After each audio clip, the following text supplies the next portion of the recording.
about the money and just think about what you're doing for other people, your business will grow abundantly. Hello everyone, we are back with Yvonne Conti, and she's going to tell us why it's important to just believe in yourself when you're doing what it is that you're doing, that you're passionate about. Yvonne, now you've written many books. You've written 6 books. 6 books. One of them translated in 2 languages. I know. That's amazing. Yeah. Now, one book that you suggested that a lot of people read when I went to your workshop was this right here, Make a Big Deal Out of Nothing. Yes. And the reason I suggested that to that particular group is because they were all entrepreneurs.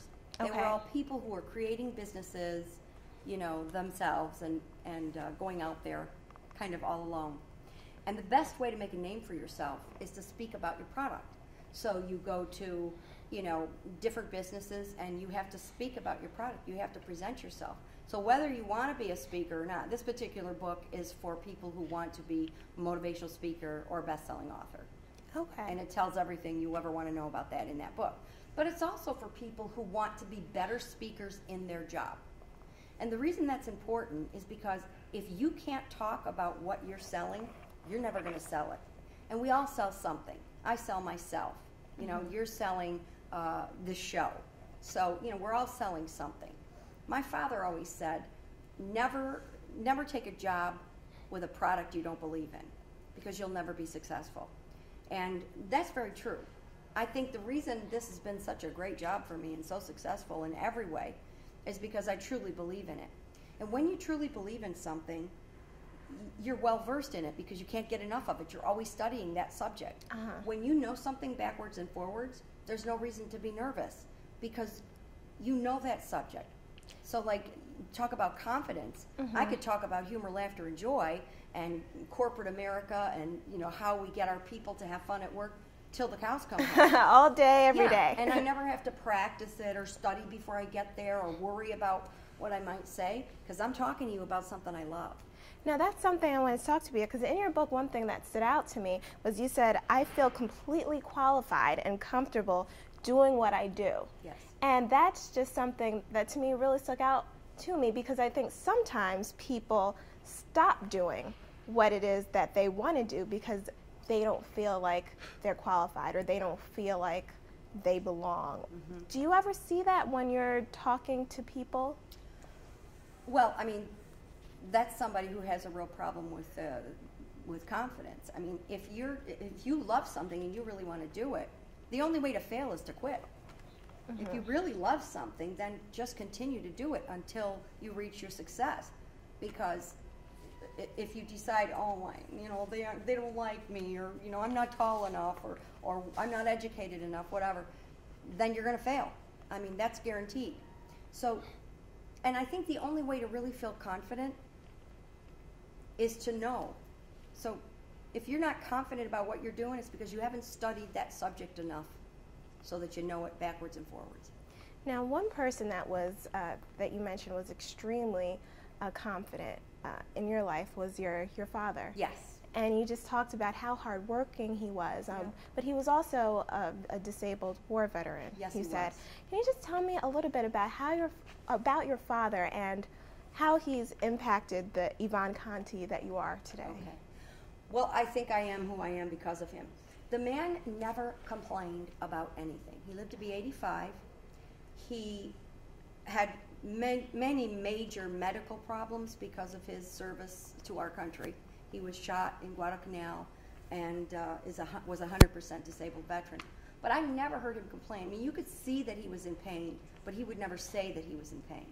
And if somebody said, how you doing, Frank? He'd go, hey, I'm breathing, I'm fabulous, I'm doing great. You know, he just had this wonderful, gregarious attitude and personality, and you couldn't help but love him.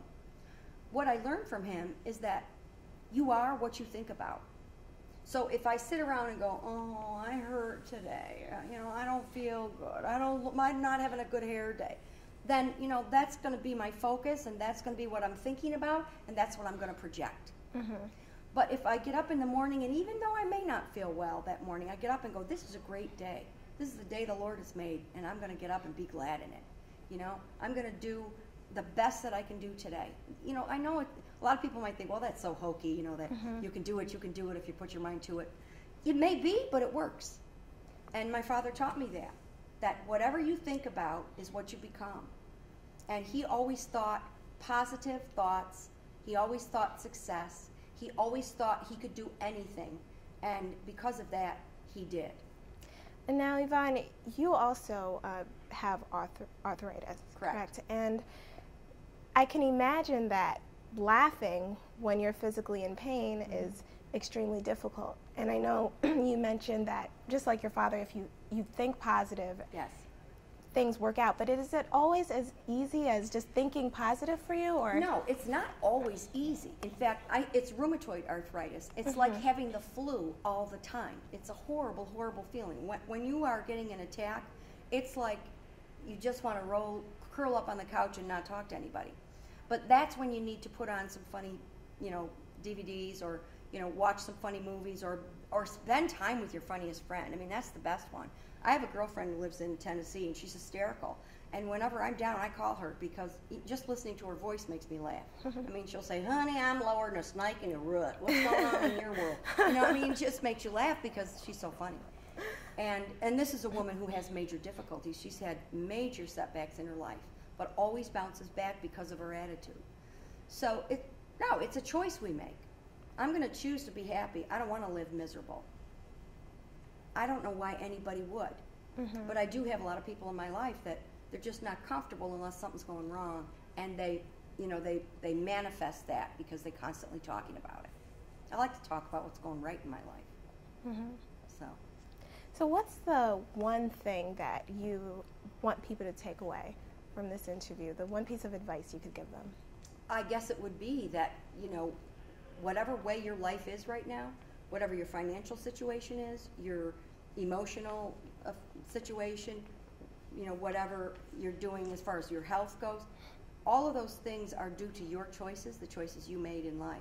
So if you're not happy with the way you are right now, you need to make some different choices that will lead you in a different direction. And if you can't do that on your own, you may buy one of these books. And where can people find these wonderful books? These books are all available at Barnes & Noble, at you know, online, at pretty much any website. You know, you can go to YvonneConti.com and purchase them directly from me, and I'll autograph them for you. Or you can go online and get them at, you know, BarnesandNoble.com or Amazon.com or any of those. Okay. So. Well, Yvonne, thank you so much for coming in and talking to us and sharing your story with us. Thank you. It's been a pleasure. Thank you. It's been a pleasure for us, and I'm sure the audience. You live a joy-filled life. Now, everyone, if you missed any part of this interview, you can check it out at www.stassclass.com. And remember, continue to watch, because you can't tell history without telling her story. See you next time. It's the ability to take yourself lightly while you take your work seriously. I'm sure there are people here who have very important jobs. Maybe other people's lives depend on you. Who knows? But whatever you do, whatever the situation is, if you can do that job from a place of joy, then no matter what's going on in your life, it's easier.